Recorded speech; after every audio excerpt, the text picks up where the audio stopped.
If you're in the New Jersey pension system, it will work the same across the board. Okay. So you'll be able to retire 20 years, 50% pension, no medical though.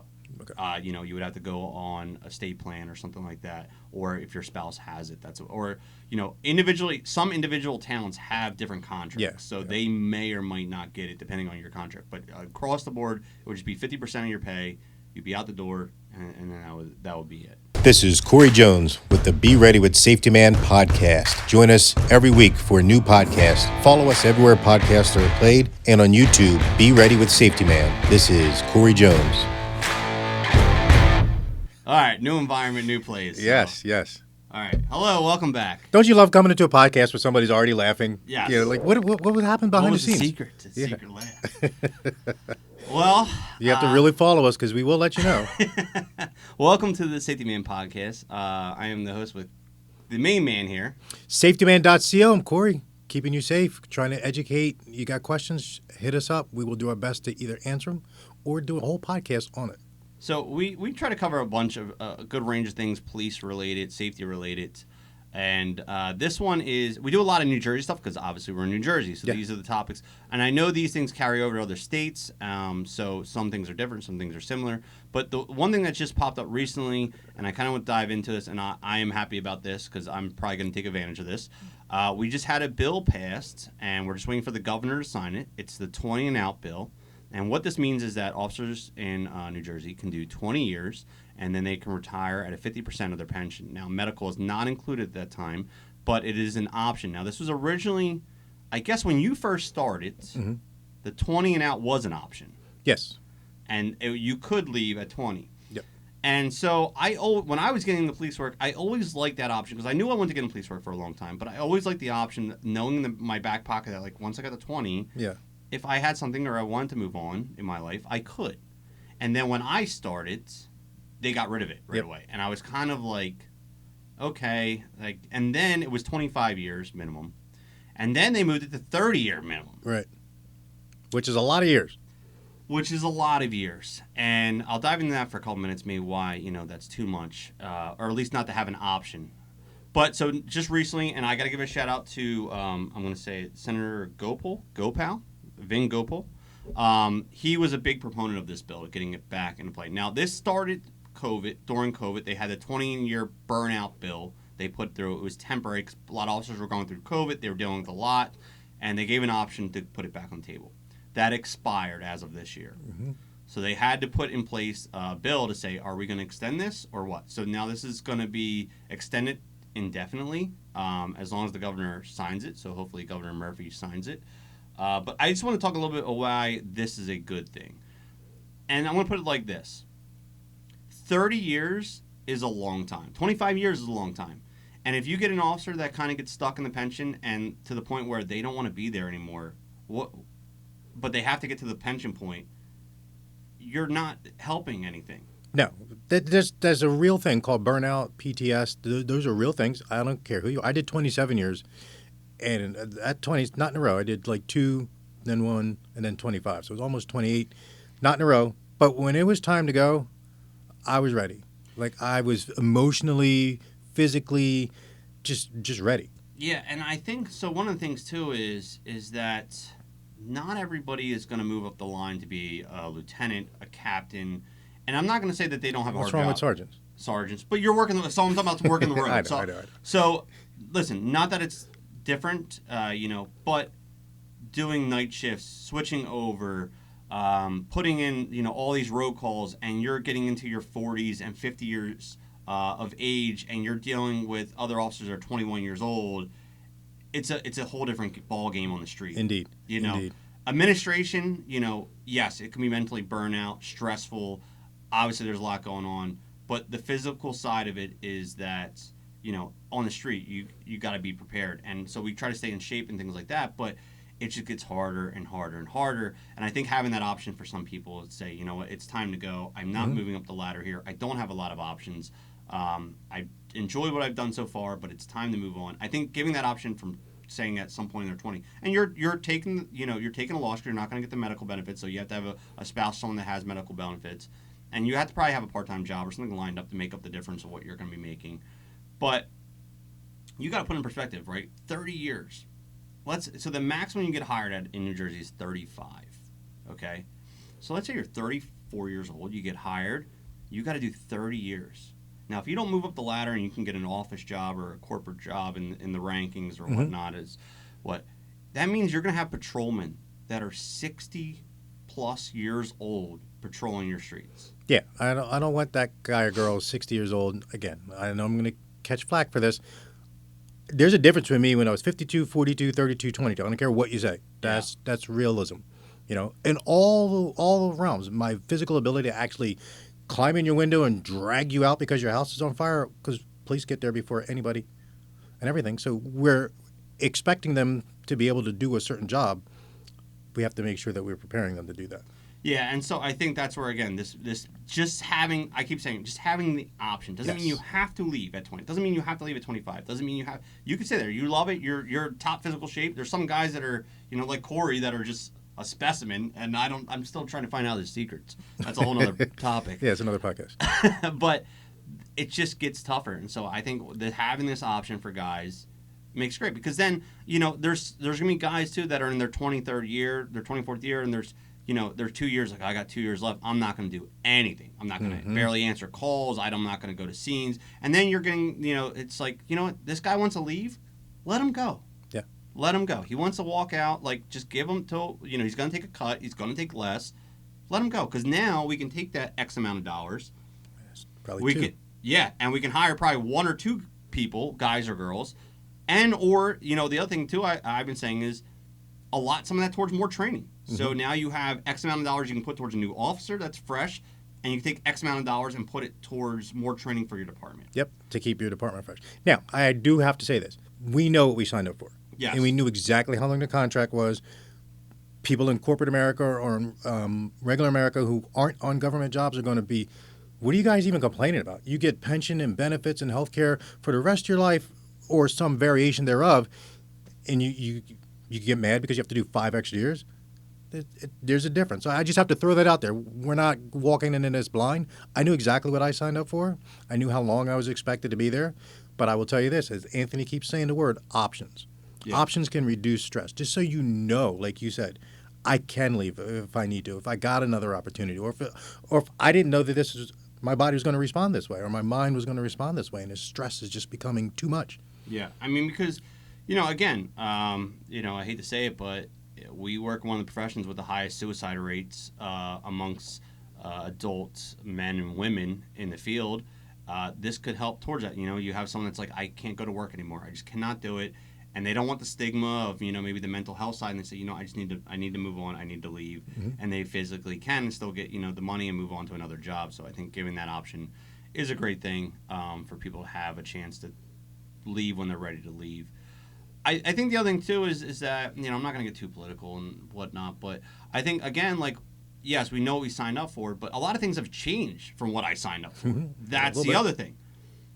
Technology, I'm embracing technology the best I can. I've been trying to stay up to speed with everything, but it's constantly moving. I mean, 25 years ago from today, when I first started, we were using typewriters. Mm-hmm. Typewriters. I remember typewriter, and then you mess up, you're like...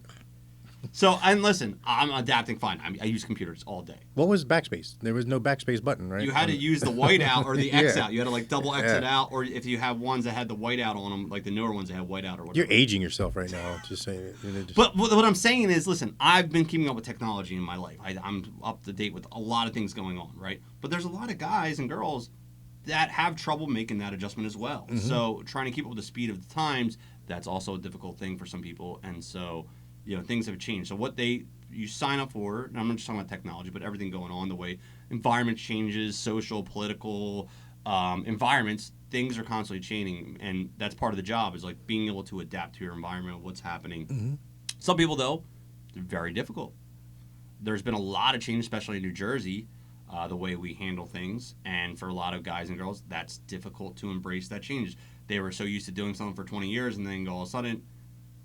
marijuana's legal. This is legal. You can do this now. And people are like, and that's what they... I wasn't ready. He wasn't ready. And so now you're changing your mindset. So, again, yes, what you signed up for is maybe not what you're getting served right now. And that's difficult for some people. Yeah, it is. So again, talk to experienced officers. If you're young and you want to get into the field, nobody here will talk you out of it. No. But we're here to just bounce questions off of us. I do it all the time. Yeah, no, I won't turn people away from getting into it, but I'm going to be honest what they're going to expect. Like, you got to be ready for this. You're going to have to be ready for these options. You might be working patrol for 30 years. You might not move up the ranks. So, is that something you can handle? Yeah. And so that's something to kind of think about going in, like what you can handle. Bigger departments, I would say, have more options, so that's kind of great. Smaller departments don't, so you have to understand that. In smaller departments, you might be juggling more hats and things of that nature. Are you prepared for that? So... Which I like that. I was glad that I worked in an agency, the amount of officers that there was, because I did get to do that. I got to be in all three divisions at one point in my career, and then my last 10 years as a patrol sergeant out on the road, because I was inside, because I was a detective, because I was in training, because I was in community policing, that just exposed me to so many different things, and it widened my horizons, and I think it helped me become a better supervisor. Because of that. Yeah, and I think that's, again, your mindset going in. And that's probably a good topic for future, too, to talk a little more about the difference between small and bigger departments. In the smaller departments, you're going to see that kind of different variety. You're going to be handling a lot of different things. Whereas if you work in a bigger department, you might get into a specialized area and just be stuck there for 20 years. So this is something I don't know, and I didn't mean to interrupt you, but I will forget because I'm like a fly. Just don't know which way I'm going. So 20 and out, which we were talking about, does that work the same in civil service departments as it would for a non-civil service department, or is there things? No, it will work the same for any. If you're in the New Jersey pension system, it will work the same across the board. Okay. So you'll be able to retire 20 years, 50% pension, no medical though. Okay. You would have to go on a state plan or something like that, or if your spouse has it, individually. Some individual towns have different contracts, they may or might not get it depending on your contract. But across the board, it would just be 50% of your pay. You'd be out the door, and then that would be it. Yeah. So, I want to just shout out to the senators and everyone that worked on this. There was a lot of guys behind the scenes that got this going. And like I said, I think for a lot of us in this realm of time frame where I'm at right now, a lot of us got into this field because it was an option, and then they kind of took it away from us. Mm-hmm. So, again, you sign up for something, and then it gets taken away or it gets changed, and then you're like, well, that doesn't seem fair to me. No, it's not. It's not. And so I'm glad that they, in the state, Republicans and Democrats both worked on both sides of the aisle, which is nice to see. Yeah. And they both agreed, this should be an option. Because in the military, it's an option 20 years, These are high-stress fields, and they should be an option, Yeah. So, but that's part of the thing you have to go in knowing that you're going to have to do your homework. Do your homework. And again, we're talking about like a state law that's going to be signed by the governor. Yes. But you need to look at the individual town that you're going to go potentially work for and find out what their contract is and how that works, because there can be nuances like you're alluding to. I think that's, that's one thing that's tough for officers going in. And, because you're especially if you're very young, if you haven't had too many of career serious jobs, you go in and here, sign this, sign up. You're you get in. You're so excited to get the job. Yeah. You're sign. You have no idea. You're wait, what? What? What? It doesn't until other years. So I would say if you're an older officer here, talk to the new guys. Explain to them what's in the contract. Make it understood. This is how it works. I didn't even know about how I got vacation or pension, payment, nothing. I'm oh. Give me a gun in a car and I'm good. Sign me up, I'm in. You know, and so you learn these things. So I think part is FTO, especially if you're an FTO officer. These are things you need to talk to your young people about. Make them understand how things work. Yeah. I'll say my agency does a good job. We bring people in before when we're giving them the application, we'll explain all this to them. We give them a copy of the contract. We tell them exactly exactly how your pay is going to go, if there's incremental increases or any of those things. That should be that way, yeah. We explain all that because it actually works to our advantage because we'd rather have somebody tap out now, right? Yeah, exactly. You don't want someone that's in there 14 years and then 12 years and then okay, I'm just going to grind out another 13 years. Or even 14 months and you spend all that money to outfit them and insure them and put them in academy and then they're like, hey, that agency has this. How come we don't have that? And I know, you don't want that either. So definitely being upfront about it helps because, again, I know from smaller departments, having an extra person or two makes a huge difference because now you're like, okay, we can cover vacation time, we can cover holidays. So you know, like, okay, they're getting out of training on this date, they're going to be on the road by this date, and they'll be on their own by this date. So that means at this time, so if they get in there and you're looking forward to like, okay, I can put in holidays and not get denied every time, Right. And then all of a sudden they're like gone, and you're like, oh, we got to get into someone else and go through the process again. And that's probably 14 months. It's your minimum a year from the time you go, hey, we're hiring, until you get an effective officer that can manage him or herself out on the street. Yeah, I would say at minimum 14 months, you know, because you're looking at hiring, 6 months in the training, coming out, another, whatever your FTO is, another 6 months to a year there. Like, so, yeah, realistically, till you feel comfortable, I would say easily a year and a half. Yeah. So, yeah. But. And we want them to be comfortable so you can be comfortable calling 911 and knowing that you have an effectively trained officer, not somebody who's just rushed through the system, like, all right, we got a minute, we got to go. And also on the opposite end, you don't want someone that's been there for 24 years that doesn't want to be there. Right? You want someone that's going to take their, you know, correct abilities and put them into play there. So yeah, I can tell you, you can't not look at the clock when you're getting to the end, you know, and you're like, all right. But you still have a job to do. You still got to answer the calls. Yep. You might not be as gung-ho as you once were, but you got to answer the calls. You got to do the things you need to do. You got to, you know, whatever your tasks are, you still got to accomplish all your tasks. Yeah. You got to still help people. You're still there to serve the community. Yeah, because you can be charged with a crime or get an IA on your last day. Yes. Although my chief was good, he said, Court, your last month, I don't want you wearing a uniform. I don't want you doing it. You can go home and play with your dogs. Just, you know, just obviously if somebody's on fire, put them out. But other than that. Yeah, stay low-key. Yep. But all right, thank you, and I'm happy to talk about this 20 and out. So if you guys girls have some things you want to talk about, or maybe other states, we'll talk about it. I would love to hear other states, or comment down below in the YouTube if you're watching on YouTube, or send Corey a message on Twitter at SafetymanCO, right, on Twitter. Yeah, man. Let us know maybe there's some other unique things out there. Let us know what your state does, what your country does. Let us know. Exactly. So as always, be safe, stay ready, and train when? Now. Yes. All right. Thank you, everyone. We'll see you on the next one.